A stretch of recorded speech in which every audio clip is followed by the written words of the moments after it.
UFC 306 takes place this weekend at the Sphere, and I'm going to be giving my full card predictions for each of the matches on this card. I made a very good in-depth breakdown for the main event, Sean O'Malley versus Merab. If you haven't seen that, it's my most recent video. Make sure to check that out. I think it's definitely worth the watch if you want a very specific prediction for the main event. But without any further ado, we're going to go ahead and get right into the early prelims all the way up to the main event for this full card prediction. First fight on the card, we got Chiwiwi, Raul Rosas Jr. versus a homeless Chinese man who has been KO'd by Ayman Zahabi. Raul Rosas Jr. is winning this fight in the first round via submission. It's a sure thing. Younger fighter, all of momentum, much better, super good grappling and jiu-jitsu. He's winning this fight first round submission. He's going to take him down and choke him the fuck out. No need to look into it too deeply. I was at his last fight live against Ricky Turcios. Faced some adversity there, but look, he's winning this fight. He's minus 700 for a reason. He's going to make it look easy. I fuck with Raul Rosas Jr. Chiwiwi's getting it done here. It's going to be a big moment for him at the Sphere. Next fight on the card, we got Edgar Chairez versus Joshua Van. Edgar Chairez, he's good. He was already booked for this card. Joshua Van stepping up on short notice. Edgar Chairez, he has good grappling, good submissions, and pretty good stand-up and power in his hands for a flyweight. Arguably could have beaten Tatsuro Taira. Tatsuro Taira, very good grappling, not as good on the feet as Joshua Van. I'm going to pick Joshua Van here to get it done by decision, even though he took a bad loss in his last fight versus Charles Johnson. Charles Johnson, very game in the flyweight division. No shame in that loss, in my opinion. Showed a good version of himself, just got caught. Very good hand speed, very good combinations, very good boxing. Clean striking, good leg kicks as well, and his defensive grappling is on point. I think we see a stand-up fight here, and as long as Joshua Van's chin can hold up, which I think it will, he's a young fighter, hasn't taken a lot of damage, just got caught with the one shot in his last fight. I think he's able to outbox Edgar Chairez here and win a decision 29-28. So that's going to be the pick, Joshua Van by decision. Hopefully he can get back on track here because Joshua Van is a good prospect in the flyweight division. Next fight on the card, we got Yasmin Yuguri versus Caitlin Souza. Could not be asked to waste my breath on that fight, to be honest. Next fight on the card, we got an excellent matchup here. Manuel Torres versus Ignacio Bahamondes. And look, everybody's on Torres here. I'm going Ignacio Bahamondes by decision. Manuel Torres, he is definitely a finishing threat. Very good grappling, aggressive, goes for the submission, goes for the knockout. Heavy-handed, quick for the lightweight division. But, all of his fights, he's finished early. You got to ask yourself, is he going to look good if the fight extends? Not really a guy that holds people down. Goes for the submission, very aggressive. I think that Ignacio Bahamondes will be able to just keep him on the end of his shots, use front kicks, keep him at bay, outstrike him for the majority of this fight. And, Ignacio Bahamondes, training partner of Belal Muhammad, you got to think that with him helping Belal train for his world title fight versus Leon Edwards, he definitely got a lot of really good takedown defense worked in that camp and leading up to this fight. I'm taking Ignacio Bahamondes to win a unanimous decision here, 29-28 over Manuel Torres. Manuel Torres, really good. He's definitely live for a knockout or a submission in this fight, but I think if we see the fight extend, I think we see Ignacio Bahamondes show his improved takedown defense. A much better striker on the feet, and he's more talented on the feet. I think he's going to be able to outstrike Manuel Torres here. I'll take Ignacio Bahamondes by decision. Next fight on the card, Irene Aldana versus Norma Dumont. Now this is one where you really gotta, walk back and forth in your room, questioning who's gonna win the outside foot battle. No, I'm just kidding. Another one of these fights that are just a dog shit. Absolute waste of time on this Sphere card. Couldn't be asked to give a prediction video. Don't care who's going to win. Probably Norma Dumont because she's much finer. And the UFC probably wants her to win because she doesn't look like a fucking troll from underneath the bridge. Cristiano Ronaldo Rodriguez versus O'Day Osborne. O'Day Osborne, he's a great fighter. I'd love to fight him. Ronaldo Rodriguez, he's getting put in a position to win here. I think he wins by submission. Ode Osborne, pretty, open for submissions, has been submitted in the past. Not really a guy that impresses me in any facet of mixed martial arts. He's being put here to lose. Another just dog shit spot here on this card. I don't know why they, are putting these types of matchups on this card. Absolute disgrace. Ronaldo Rodriguez by sub is the call there. Honestly, not too excited for that one. Pretty shit fight. Next fight on the card, we got Daniel Zellhuber versus Esteban Ribovics. This is a very good fight here.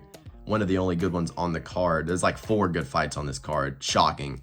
But Daniel Zellhuber versus Esteban Ribovics. I'm going to take Daniel Zellhuber here via decision because Esteban Ribovics, he's very good. He's dangerous. Got really good hand speed, explosive with his kicks. We saw his knockout over Terrence McKinney, but getting outpointed by Loic Radzhabov, not a good look. Daniel Zellhuber training out of Extreme Couture.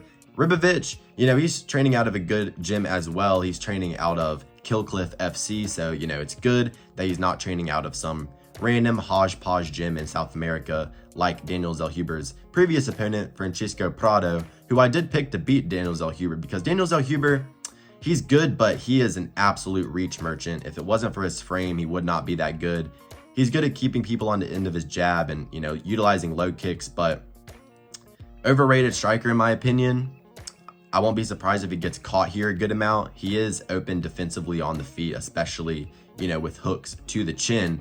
But I think he'll be able to play this fight smart enough to just be able to outpoint Esteban Ribovics here. Ribovics could get the grappling going because he has been working on his wrestling. But, Daniel Zellhuber, he has like an 8-inch reach advantage here. You got to think it's going to be hard for Ribovics to close the distance when he's not like a traditional boxer. He likes to use his kicks a lot as well. He's not going to be able to land any here. I think Daniel Zellhuber wins this via decision, just utilizing a jab and a leg kick for the most part. Close fight, but give me Daniel Zellhuber here via decision. Next fight on the card, we got Brian Ortega versus Diego Lopes. Brian the Eagle Ortega versus Diego the Emo Lopes. This is a great fight. I'm really looking forward to this one, and I have been torn in making a pick for this fight because in their original bout at 303, short notice, 145, I was confident in Diego Lopes there, just based off of all the external circumstances. I think his weight cut's a little bit easier than Brian Ortega's. In terms of a fight going into it with no preparation, I favor Diego Lopes being, quicker, starting off, winning the first round. And, he's always going to be in shape, stays in shape, is an active fighter. But with a full camp, Brian Ortega here, I think he's going to be able to game plan a little bit better. I expect him to time a lot of takedowns when Diego Lopes goes in for his hooks and his uppercuts that he likes to throw in the pocket. I could definitely see Brian Ortega getting him down and maintaining top position here in this fight because Diego Lopes is a guy that will opt to operate off of his back a lot of the times. And I don't really think that's going to help him here against Brian Ortega because he's not going to be able to sub Ortega off of his back. On the feet, I think it's close. I'd favor Diego Lopes, especially because he has nasty, nasty calf kicks. Gonna be chopping up the calf of Brian Ortega. Gonna be throwing leather in the pocket. Big hooks and uppercuts. We saw that in his fight with Sadiq Youssef. We saw that in his last fight against Dan Ige. Very good boxing. Just to be able to go toe-to-toe, tit for tat with the hands against Dan Ige, very impressive for me. He's got all of momentum. In a close fight, I favor him getting the decision. I think he'll do more damage here. I don't see him getting subbed, but I do worry about Brian Ortega being slick, getting the body lock, taking him down. This is a very close fight. I don't think the odds should be as far apart as they are. I think the original line that was for their first fight at 303, Diego Lopes minus 130, Brian Ortega, plus 120. I think that's a more fair betting line.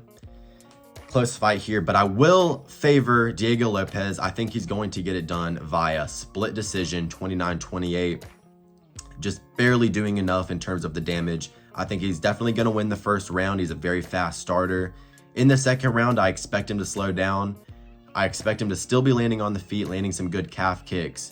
And if he can just defend a few takedowns in the second round, land a good amount of shots, I think that he'll be able to do more damage here than Brian Ortega. I expect Brian Ortega to land a lot of takedowns in the latter half of this fight into the second round, third round for sure. Will he be able to do a lot from it though? I don't think so. I think Diego Lopes is going to be giving him a lot to think of off of his back, just to where Brian Ortega isn't going to be able to get off any ground and pound. And Diego Lopes, I think at the end of this fight, is just going to be the guy that has landed more significant strikes, has had more moments, and you know, he's younger, faster, bigger. Everything's pointing for Diego Lopes here to get it done. I won't be surprised whatsoever if Brian Ortega puts on just a pressure grappling masterclass, because when you pressure Diego Lopes up against the fence, he does not respond well to it whatsoever. But I'm going to err on the side of caution and pick Diego Lopes via decision. I think it's a split decision. I think we're going to see a very close fight here, but I can't go against the momentum of Diego Lopes, who just seems to be surging, full of confidence here. I got to go with Diego Lopes by decision, but like I said, super close split decision where he's like on the ground in tears, so happy that he won the fight. And Brian Ortega,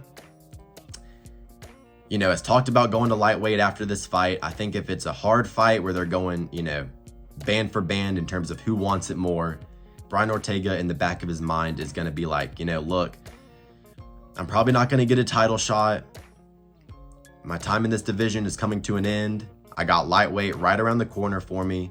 You know, I could see those thoughts being in the back of Brian Ortega's head here if it gets into a gritty dogfight. Diego Lopes, you know, he's only thinking forward, just complete tunnel vision, you know, believe it and achieve it. That's what he lives by. Give me Diego Lopes here with a very, very close decision win. Alexa Grasso versus Valentina Shevchenko. I would much rather these two just get butt naked and start scissoring in the octagon, but you can't always get what you want in life. I'm going to pick Valentina Shevchenko here. I think she's the better fighter. I do worry about the age. Alexa Grasso, younger fighter, but she wouldn't have won that last fight unless she got a, you know, 10-8 from the judge. Draw in their last outing. Valentina looked better in my opinion. Boring fight, but, you know, I think that Valentina did enough to get her hand raised there. Of course, that was at the last UFC Noche event, so they favored Alexa Grasso. They gave her the 10-8 in the last round, which, you know, got her the draw. In the first fight on the 285 card, you know, Shevchenko, spinning back kick, got her back taken. Grasso, good jiu-jitsu, but isn't really able to get it going unless Shevchenko just makes an obvious mistake. I think Shevchenko's the better fighter. If she's, you know, anywhere near still her prime, I think she can get her belt back here. Gonna be a close fight. I could see a robbery being in the books because, of course, Alexa Grasso, UFC market machine fighter. On the Noche card, she's Mexican. Dana, Hunter, Mick, Sean, they probably all want her to win. I don't think she's the better fighter here, but, you know, if Valentina starts to show her age, you got to worry about that. Flyweight women. She's getting up there. Not as fast twitch as she used to be. Doesn't hit as hard as she used to. But, like I said, I still think she's the better fighter. I'm going to go with my girl Valentina here. Main event, Sean O'Malley's the pick. KO. First round, left hand, fade away. Conor McGregor style, same way he knocked out Thomas Almeida. Sean O'Malley here. I made a 30-minute prediction video on this fight in specific, so I won't yap about it too long, but Merab can't control anybody. No submissions, shit on the feet. He's going to take Sean O'Malley down, but over 25 minutes, I have to think that Sean O'Malley is going to be able to find a KO shot. Sean O'Malley does have the jiu-jitsu in his back pocket. I could see him subbing Merab here if he's able to drop him. Merab, of course, has the staph infection. You got to wonder if that's going to hinder his cardio if he's taking antibiotics. The only thing that might help him there is because he is on EPO, it might cancel out. You know, Merab, gritty man, hungry man style. I think he's going to run right into a left-hand or a knee here. Get head kicked off of the break of a clinch exchange, something along these lines. Very confident in Sugar Sean O'Malley here. He will not lose the decision. Dana White will not allow that to happen. It would be catastrophic, though, if Merab somehow does manage to survive fighting O'Malley and win the belt, because I know I would hate it, and a lot of people would, because, you know, Merab, he's a lovable guy, he's funny as fuck, but, you know, he's boring and you don't really want him as champion. Sean O'Malley, you know, one of the most entertaining strikers in history and one of the best strikers in the UFC. So obviously he has some really dope stylistic matchups in his future that we definitely want to see. And Dana White would shit his pants if Sugar lost in the main event of the Sphere. At the post-fight press conference, he would probably be like, what did I think about Merab's performance? Yeah, O'Malley looked bone dry. I don't know what was wrong with him tonight. You know, somebody who would never look that bad is John Jones. But, you know, jokes aside, you know, Dana White would probably have a fucking heart attack and die if Sean does lose to Merab. He would be like, we don't have a card next week, right, in the Apex? Yeah, we're doing Merab versus Umar, Figueiredo, and Peter Yan 3 in a row, back-to-back, until he loses in the Apex next week. Yeah, no undercard, free on Rumble. You know, he'd probably lose his fucking shit, but jokes aside, if Merab does get it done, he would break the MMA timeline, but I'm going with Sean O'Malley. Another UFC market machine fighter here. The entire event is based around him getting a KO. And I think that's what we're going to get here. Merab been hurt on a fight-to-fight basis. No striking defense. No ability to impose any damage or submissions or back takes with his grappling. You know, I think he's getting clipped within the first 3 rounds. I think it's in the first round. I think Sean O'Malley defends his belt here and, you know, remains a dominant champion and becomes bantamweight GOAT. You know, Merab, you don't want to bet against him, and I do have money against him here. I am betting on Sean O'Malley, only bet of the card here for me, because all these fights are super, super close in my opinion, except for maybe Chiwiwi.